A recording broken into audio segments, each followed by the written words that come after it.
ಓಂ ಶ್ರೀ ಗುರುಭ್ಯೋ ನಮಃ. ನಮಸ್ಕಾರ ಎಲ್ರಿಗೂ. 26ನೇ ತಾರೀಕು ಗುರುವಾರ ಬಹಳ ಶುಭಪ್ರದವಾಗಿ ಬಂದಿದೆ ಅಂತ ಹೇಳಿ ನಾನು ಈ ಹಿಂದಿನ ವಿಡಿಯೋಸಲ್ಲಿ ಹೇಳಿದ್ದೀನಿ. ಬಹಳ ವಿಶೇಷವಾಗಿ ಬಂದಿರೋದ್ರಿಂದ ಮಠದಲ್ಲಿ ಕೆಲವೊಂದು ಸೇವೆಗಳನ್ನು ಮಾಡೋದು ಸಹ ನಾಳೆ ಬಹಳ ವಿಶೇಷವಾದಂತಹ ಫಲಗಳನ್ನು ತಂದುಕೊಡುತ್ತೆ. ರಾಯರ ಮಠದಲ್ಲಿ ನಾಳೆ 2 ಹೊಸ ಮಣ್ಣಿನ ದೀಪವನ್ನು ತೆಗೆದುಕೊಂಡು ಹೋಗಿ ದೀಪವನ್ನು ಹಚ್ಚಿಬಿಟ್ಟು ಅಲ್ಲೇ ಬಿಟ್ಬಿಟ್ಟು ಬರುವಂತಹದ್ದು. ನೋಡಿ, 2 ಹೊಸ ಮಣ್ಣಿನ ದೀಪ ತೊಗೊಂಡು ಹೋಗಿ ಈ ಸುಪ್ಪಟೆ ಎಲೆ ಬರುತ್ತಲ್ವ, ಯೂಸ್ ಆ್ಯಂಡ್ ಥ್ರೋ ಪ್ಲೇಟ್ಸು, ಆ ಥರ ತೊಗೊಂಡು ಹೋಗಿಬಿಟ್ಟು ಅಲ್ಲಿ ಆ ದೀಪಕ್ಕೆ ಅರಿಶಿಣ ಕುಂಕುಮ ಇಟ್ಟು ಒಂದು ಹೂವನ್ನು ಇಟ್ಬಿಟ್ಟು 2 ಹೂ ಬತ್ತಿಗಳನ್ನು ಹಾಕಿ ತುಪ್ಪ ಹಾಕಿಬಿಟ್ಟು ಹಚ್ಚಿಬಿಟ್ಟು ರಾಯರಿಗೆ ಬೆಳಗ್ಬಿಟ್ಟು ಅದನ್ನು ಅಲ್ಲೇ ಬಿಟ್ಟು ಬಂದುಬಿಡಿ. ಅಂದರೆ ದೇವಸ್ಥಾನದ ಒಳಗೆ ಹಚ್ಚಿ ಬಿಡುವಂತಹ ವ್ಯವಸ್ಥೆ ಇದ್ದರೆ ಬಿಡಿ, ಇಲ್ಲ ಅಂತಂದರೆ ಹೊರಗಡೆ ಎಲ್ಲಾದರೂ ಗಿಡದ ಬುಡಕ್ಕೆ ಇಟ್ಟುಬಿಟ್ಟು ಬನ್ನಿ. ದೀಪಗಳನ್ನು ಮನೆಗೆ ವಾಪಸ್ ತಗೊಂಡು ಬರಲಿಕ್ಕೆ ಹೋಗಬೇಡಿ. ರಾಯರ ಮಠದಲ್ಲಿ ಬೆಲ್ಲದ ದೀಪವನ್ನು ಹಚ್ಚುವಂತಹದ್ದನ್ನು ದಯಮಾಡಿ ಮಾಡಬೇಡಿ. ರಾಯರ ಮಠದಲ್ಲಿ ಮಣ್ಣಿನ ದೀಪ ಹಚ್ಚುವಂತಹದ್ದನ್ನು ಬಿಟ್ಟು ಬೇರೆ ಯಾವುದೇ ದೀಪವನ್ನು ಹಚ್ಚೋ ಹಾಗಿಲ್ಲ. ನಿಮ್ಮ ಕಷ್ಟ ಆದಷ್ಟು ಬೇಗ ಕಳಿಬೇಕು ಅಂತಂದರೆ ನಾನು ಹೇಳಿದ್ನಲ್ವ, 2 ಹೊಸ ಮಣ್ಣಿನ ದೀಪಗಳನ್ನು ತಗೊಂಡು ಹೋಗಿ ತುಪ್ಪದಲ್ಲಿ ಹಚ್ಚಿಬಿಟ್ಟು ಬನ್ನಿ. ರಾಯರಿಗೆ ಬೆಲ್ಲದ ದೀಪ ಹಚ್ಚುವಂತಹದ್ದು ನಿಷಿದ್ಧ. ಅದನ್ನು ಆಂಜನೇಯ ಸ್ವಾಮಿಗೆ ಮತ್ತು ಹೆಣ್ಣು ದೇವರುಗಳಿಗೆ ಮಾತ್ರ ಮಾಡುವಂತಹದ್ದು.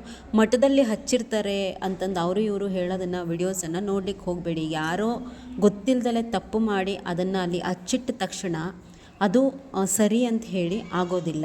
ರಾಯರಿಗೆ ಯಾವುದೇ ಕಾರಣಕ್ಕೂ ಬೆಲ್ಲದ ದೀಪದ ಆರಾಧನೆಯನ್ನು ಮಾಡುವಂತಹದ್ದು ತಪ್ಪಾಗುತ್ತೆ. ಯತಿಗಳಿಗೆ ಬೆಲ್ಲದ ದೀಪ ಹಚ್ಚುವಂತಹದ್ದು ನಿಷಿದ್ಧ. ಇದಲ್ದಲೆ ನೀವು ನಾಳೆ 3 ಪ್ರದಕ್ಷಿಣೆ ನಮಸ್ಕಾರದ ಸೇವೆಯನ್ನು ಹಾಕಬಹುದು. ಅಂದರೆ ಹೆಣ್ಮಕ್ಳು ರಾಯರ ಬೃಂದಾವನದ ಸುತ್ತ 3 ಪ್ರದಕ್ಷಿಣೆ ಬರುವಂತಹದ್ದು ಪ್ರಾಂಗಣದ ಸುತ್ತ ಮಾಡಬಹುದು. ಇನ್ನು ಅದನ್ನು ಬಿಟ್ಟರೆ ಹೆಜ್ಜೆ ನಮಸ್ಕಾರವನ್ನು ನಾವು ಒಂದೇ ಹಾಕಬೇಕು, ಹೆಚ್ಚಾಗಿ ಹಾಕೋಕ್ಕೆ ಹೋಗಬೇಡಿ. ಹೆಜ್ಜೆ ಮೇಲೆ ಹೆಜ್ಜೆ ಇಟ್ಕೊಂಡು ಹೋಗೋದನ್ನು ಹೆಜ್ಜೆ ನಮಸ್ಕಾರ ಅನ್ನಲ್ಲ. ಒಂದು ಹೆಜ್ಜೆ ಇಟ್ಟು ಬಗ್ಗಿ ದೇವರಿಗೆ ನಮಸ್ಕಾರ ಮಾಡ್ತೀವಲ್ವ, ಆ ರೀತಿ ಪ್ರತಿ ಹೆಜ್ಜೆಗೂ ಸಹ ನೀವು ನಮಸ್ಕಾರ ಮಾಡುವಂತಹದ್ದು. ರಾಯರ ಎದುರುಗಡೆ ನಿಂತು ಸಂಕಲ್ಪ ಮಾಡಿಕೊಂಡು ಈ ಸೇವೆಯನ್ನು ಪ್ರಾರಂಭ ಮಾಡಿದ್ರೆ ಆ ರಾಯರ ಬೃಂದಾವನದ ಪ್ರಾಂಗಣ ಏನಿರುತ್ತೆ ಅದರ ಸುತ್ತ ಹಾಕ್ಕೊಂಡು ಬಂದು ಮತ್ತೆ ರಾಯರ ಎದುರುಗಡೆ ನಿಂತು ಈ ಸೇವೆಯನ್ನು ನೀವು ಮುಗಿಸ್ಬೇಕು. ಹೆಣ್ಮಕ್ಳು ಮತ್ತು ಗಂಡು ಮಕ್ಕಳು ಇಬ್ಬರೂ ಸಹ ಈ ಸೇವೆ ಮಾಡಬಹುದು. ಗಂಡು ಮಕ್ಕಳು ಮಾತ್ರ ಮಾಡುವಂತಹದ್ದು ಇನ್ನೊಂದು ಸೇವೆ ಹೇಳ್ತೀನಿ, ದೀರ್ಘದಂಡ ನಮಸ್ಕಾರದ ಸೇವೆ. ಅಂದರೆ ಗಂಡು ಮಕ್ಕಳು ಮಾತ್ರ ಮಾಡಬೇಕು.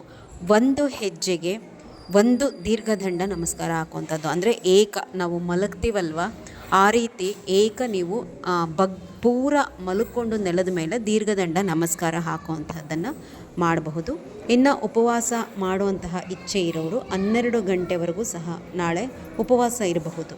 ಅಗತ್ಯ ಇಲ್ಲದೇ ಇದ್ದರೆ ಉಪವಾಸ ಏನು ಮಾಡಲಿಕ್ಕೆ ಹೋಗಬೇಡಿ. ಮಾಡಬೇಕು ಅನ್ನುವಂತಹ ಇಚ್ಛೆ ಇರೋರು ನಾಳೆ 12 ಗಂಟೆವರೆಗೂ ಉಪವಾಸವನ್ನು ಇರಬಹುದು. ನಾಳೆ ಯಾವುದಾದ್ರೂ ಒಂದು ಸೇವೆನಾದರೂ ಮಾಡಿ. ಬಹಳ ಚೆನ್ನಾಗಿ ಬಂದಿದೆ ಗುರುವಾರ. ಮನೆಯಲ್ಲಿ ಪೂಜೆ ಮುಗಿಸ್ಬಿಟ್ಟು ಬೆಳಗ್ಗೆನೇ ಹೋಗಿ ಮಠದಲ್ಲಿ ಸೇವೆಯನ್ನು ಮುಗಿಸ್ಕೊಂಡು ಬನ್ನಿ. ಏಕೆ ಅಂತಂದರೆ ಊಟ ತಿಂಡಿ ಎಲ್ಲ ಮಾಡಿ ರಾಯರ ಮಠದಲ್ಲಿ ಸೇವೆಗಳನ್ನು ಮಾಡಬಾರ್ದು. ಮೊದಲು ಮನೆಯಲ್ಲಿ ಪೂಜೆ ಮುಗಿಸ್ಕೊಂಡು ರಾಯರ ಮಠಕ್ಕೆ ಹೋಗಿ ಸೇವೆ ಮುಗಿಸ್ಕೊಂಡು ಬಂದು ಆಮೇಲೆ ತಿಂಡಿಯನ್ನು ಮನೆಯಲ್ಲಿ ತಿನ್ಕೊಳ್ಳುವಂಥದ್ದು. ನಮ್ಮೂರಿನಲ್ಲಿ ಮಠಗಳಿಲ್ಲ ಅಂತ ಹೇಳ್ತೀರಾ ಕೆಲವರು ಕಮೆಂಟ್ಗಳಲ್ಲಿ. ಈಗ ಮಠ ಇಲ್ಲ ಅಂತಂದರೆ ಇವುಗಳನ್ನು ಸ್ಕಿಪ್ ಮಾಡಿ, ಇನ್ನೇನು ಮಾಡಲಿಕ್ಕಾಗಲ್ಲ. ಮನೆಯಲ್ಲೇ ಸೇವೆ ಮಾಡಿ ಅವರ ಅನುಗ್ರಹನ ಪಡ್ಕೊಳ್ಳಿ. ಎಲ್ಲರೂ ನಮಸ್ಕಾರ.